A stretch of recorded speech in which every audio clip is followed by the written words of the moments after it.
How's it going, everybody? Welcome back to the channel. So glad you could make it. Today's video is a video that a lot of people have done. I just never have done one for me personally, per se. Now, I did one with my buddy, Repeat. You know, we did it in the red Camaro, but I've never really elaborated on that story, never really told the true meaning behind my Camaro story. So let's get to it.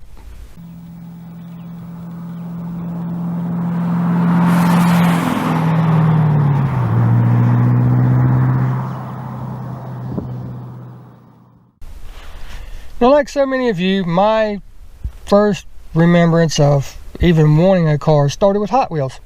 Like so many of you. I mean, you could get any type of car, muscle car, spaceship, boat, plane, it didn't matter. Hot Wheel made it and still makes it, which is so cool. It's carrying on to the tradition that we had as children to our children and hopefully their children. But yeah, we could take these cars, we could go anywhere our imagination could take us. We could go to the beaches of Normandy, we could, with the tanks and the little army men. We could go to faraway planets with the spaceships, or we could pretend we were pilots flying the Hot Wheels planes. Or drag racing down the strips and around the circuits, becoming the world champion of the autocross, auto racing world, It was so much fun.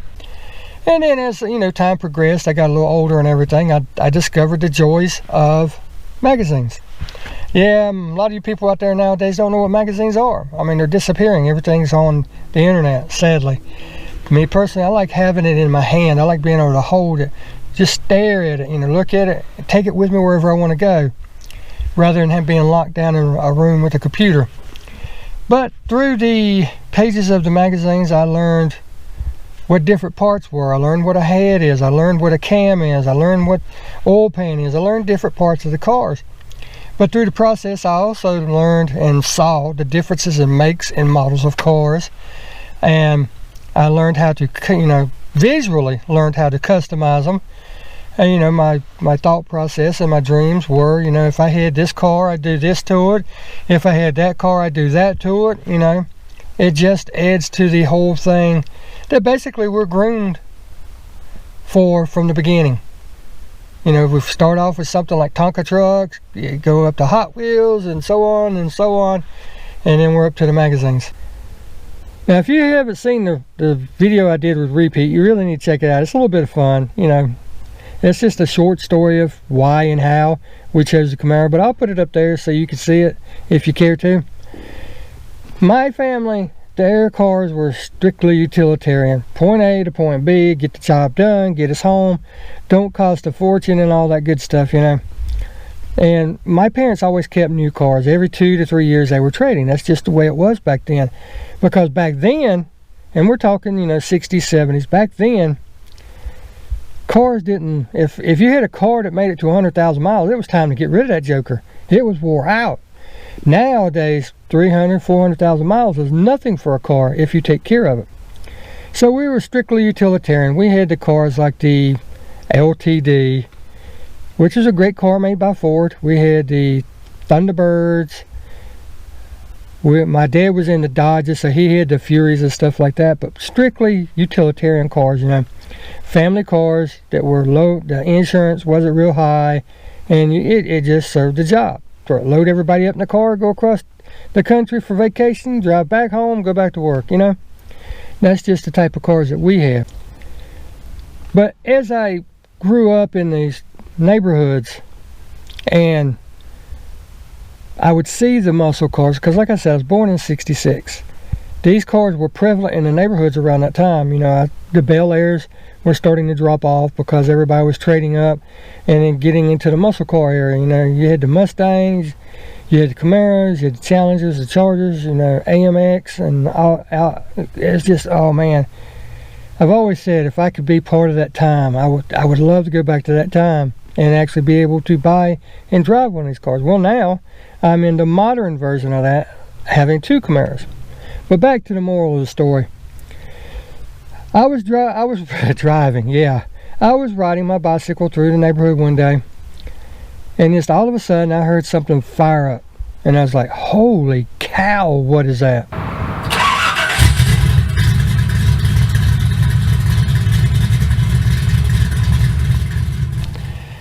and outbacks out of a garage. I mean, I just had to slam on brakes and I had to investigate, where's the sound coming from? It was just like a fire-breathing dragon. I was like, wow, that sounds so good. So I finally found where the sound was coming from. It was a garage over to the right. Guy was backing it out of his garage. It was a early second gen Camaro, silver with black stripes. I want to say around the 70 to 71 model. It had the split bumpers because I investigated this car. And back in the day, you had the dragster profile where the rear end was raked up higher than the front. So it had bigger tires on the back. It had the mufflers up underneath. It had cut off pipes and everything to where if you went over a bump, the mufflers would hit, you know, those old types of cars and everything. It was so cool.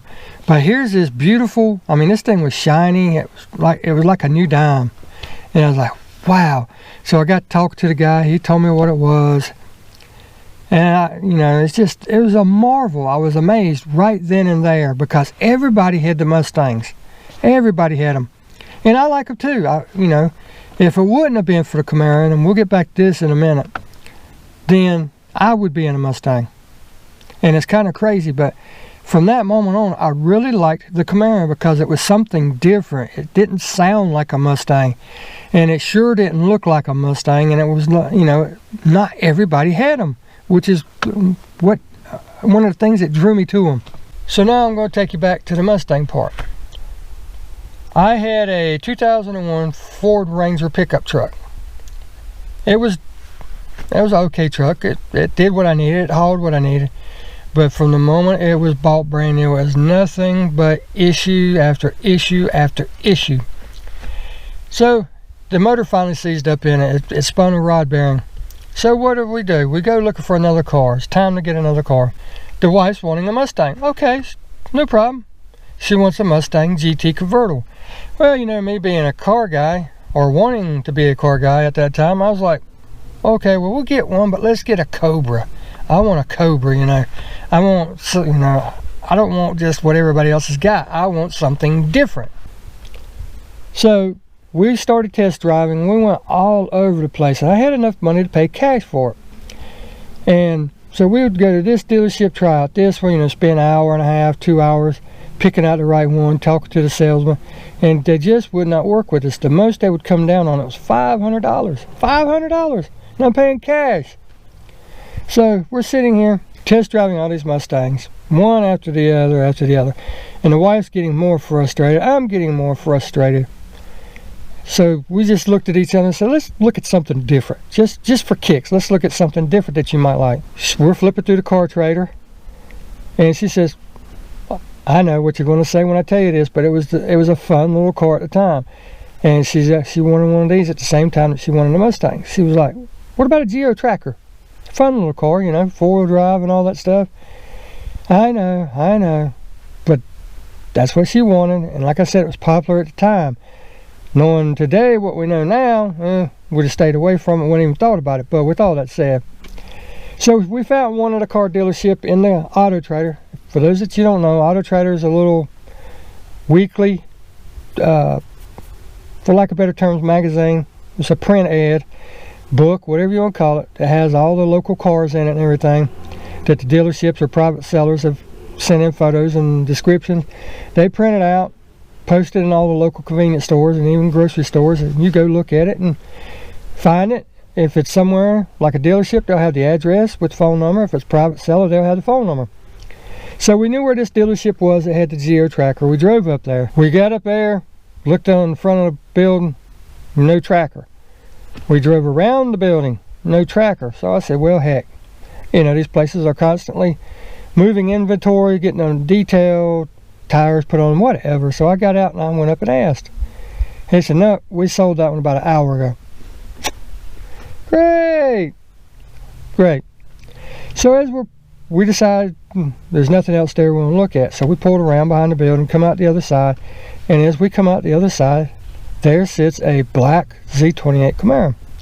So we're just sitting there waiting on traffic to come by. It was out at the road, and we're waiting on traffic. I looked over and talked to her, and she was looking out the window at the car, and it was like, why have we never tried one of those? Why have we never looked at one of those? And truth be told, we had been looking at them. We'd been looking at the RSs because there's one at the local grocery store. Every time we pulled up, we was like, that looks good. You know, it's got the ground effects on it and all that stuff.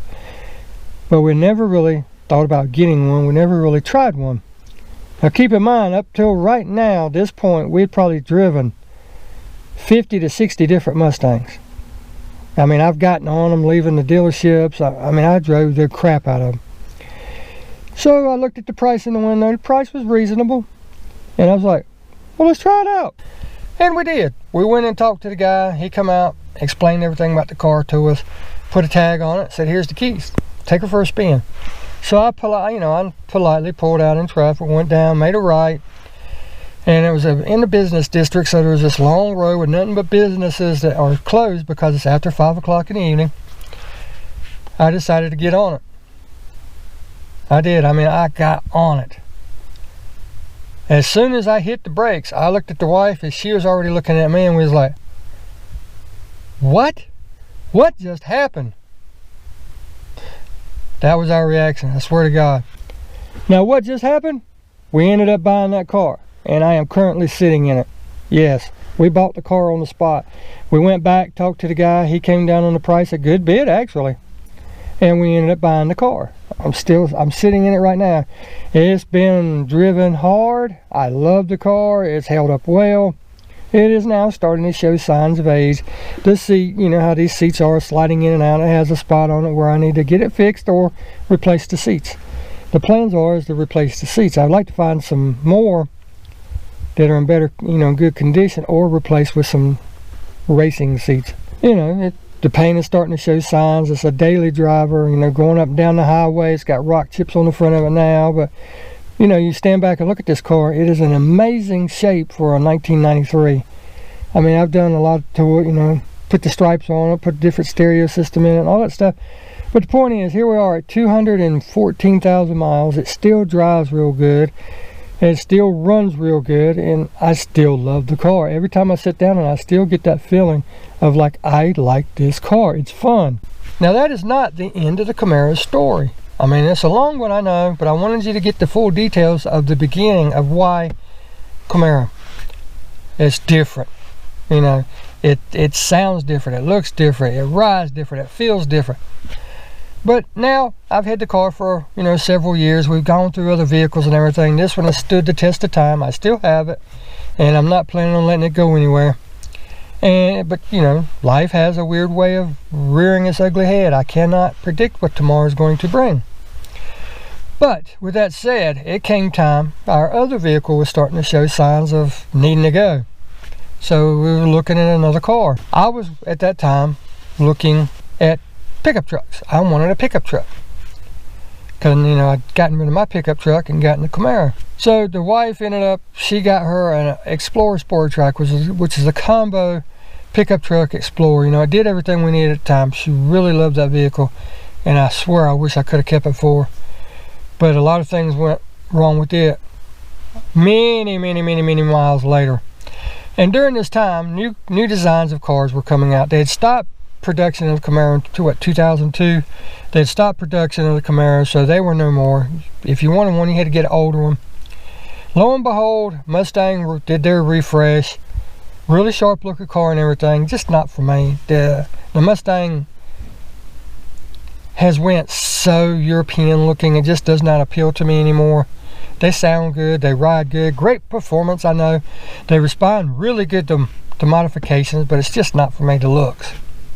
And to me, if I'm going to put that kind of money into a car, it's going to look good. It's not going to just be something, oh well, let's walk onto the lot, first thing I see, pick it, doesn't matter what color, what it looks like. No, not me. So we're back again to cars being released, the more modern cars. And then lo and behold, Dodge comes out with their new Challenger, right? The Charger they came out with it, I don't like it. A Charger is not a four-door car. I know that's going to upset a lot of people, and I understand you've got families, but you still want a performance car, so this meets in the middle. I understand that, and if that fits you, great, more power to you. I'm happy for you, but a Charger is a two-door. I'm sorry. So they came out with the Challenger, and I was like, wow, yes, I'm going to start saving up. I'm going to get me one of those bad boys. They just look super cool, and they do. They look really good. And now that you have the Hellcats and the red eyes and all that, you know, performance is off the chart. But that's not what it was about. It was about, first, the looks, you know, the retro styling of it and everything. And I actually remember the movie Vanishing Point, the original one and the remake, and I like both of them. And that is what got me wanting the Challenger. Number one, the movie, but number two, the styling. The styling was top notch. Just a beautiful car. Now I know the story's getting long, and I'm just about done, I promise you. So I said to a buddy that I was working with at the time, I said, I'm going to get me one of those cars. So I started saving up, and you know, the pricing and the job market at that time and everything, it just wasn't to be. So I couldn't get it. I mean, I can now, but I couldn't get it then. So I wrote it off. Well, we had my wife's sport track, like I was telling you later on, it had to go because of the mileage and everything. So I'd been wanting a truck. I wanted the Z71 pickup truck, right? I wanted it to be four-wheel drive because I had a specific idea in my head of what I wanted to do with it. And we went and looked, and they were just so expensive. High mileage, older models, and the prices just were sky high for these trucks. I'm like, no, I am not doing that. So then the wife, this is how we do. We'll go from one thing to another.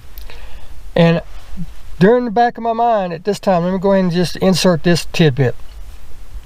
They had released the Camaro, the new Camaro, the 5th gen Camaro. They had released it. I went and sat down in one time in a dealership during lunch break while I was out doing service calls. And I was like, this thing is something else. It's really nice. But I also looked at the price. I said, nope. Not for me, buddy. Beautiful car, but not for me. So my wife really liked Hummers, so we went and looked at some of the Hummers.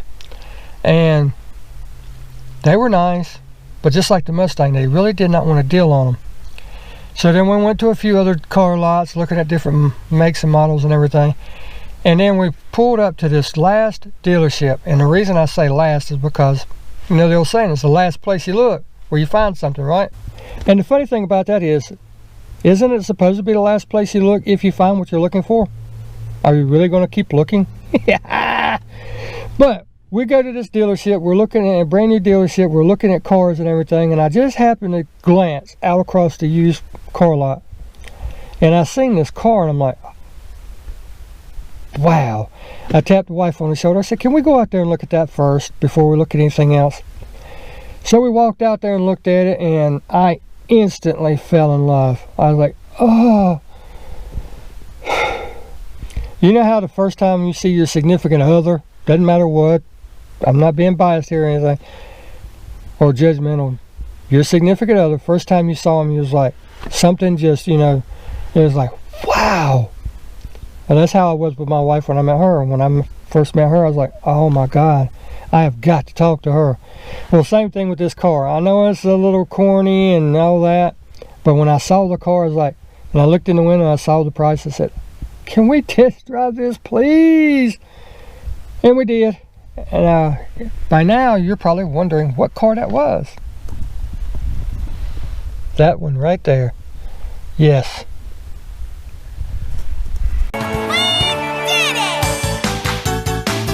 Yep, fell in love with it. The wife rode in the back seat, the salesman was in the passenger seat, took her for a drive, and the wife said, you've been talking about them, go ahead and get it. That's what kind of wonderful wife I have. She has always looked out for me. So we took her home, and that's the story. It's, you know, I have a 4th gen and I have the 5th gen. Would I love to have one of each gen? Heck yeah, who wouldn't? But, you know, money. I say it all the time, money. You either have all the money in the world and no time, or you have all the time in the world and no money. Well, right now I got plenty of time, and, well, you know the other half. So, having one of each generation is totally out of the question. But, I have 2 remarkable cars. I love them. I wouldn't, you know, I love different things about each one. Everybody asks me, well, which one's better? Better in which way? I love them both for different reasons. To me, this car handles better than the 510 because it sits lower. It takes curves better. Now, I'm talking about the SS and all them. I'm not talking about the 1LEs or nothing like that, the track cars. I'm talking about just the standard SSs and LTs and that, This car actually handles better than that car. That car has more power and more modern amenities, like OnStar, just all kind of stuff, heads-up displays and all that stuff. That car could basically drive itself if it had the sensors in it. This car is more of a driver's car. Sure, it's got fuel injection, but that's it. You crank it up and the rest is on you. I kid you not. So I like both cars for different reasons. This car I plan to never sell, never get rid of. That car I never plan to sell and get rid of. But I'm going to be honest with you right here and now. I love them both, but if anything would happen and one has to go, right now, that one would be the one, because I'm so sentimentally attached to this one. And I know, sentimentality can cost you a lot of money. I know. But with that said, that's my Camaro story. Number one, it looks like nothing else out there. Everybody has the Mustangs. It sounds like nothing else. I mean, you set a Camaro and a Mustang side by side, they don't sound nothing like Challenger or Charger. You can set them all in a row. Nothing sounds like the Camaro. It sounds different. It looks different. The attitude is different. And the main thing, and I did a whole video about this, when you sit in a car, the car will tell you if that's the right car to you. Believe it or not, the way the body feels in the seats, the way the display looks to you, the way you feel when you sit in it. You're like, look at me, I'm in this car. Wow, I really like this. Just everything feels right. And that's the way the Camaro does for me. Like I said, I've driven a many Mustangs, and I'd still like to have a Mustang, but only certain ones. The new ones don't do it. So with this long ramble and rant, that is my Camaro story. If you made it this far, I really appreciate it. I thank each and every one of you all the time for coming, because without you, there would be no Camaro time, right? So until next time, get out there and enjoy that car. Doesn't matter what it is. It's yours. You picked it out. You bought it. Enjoy it. And we'll see you in the next one. God bless and take care.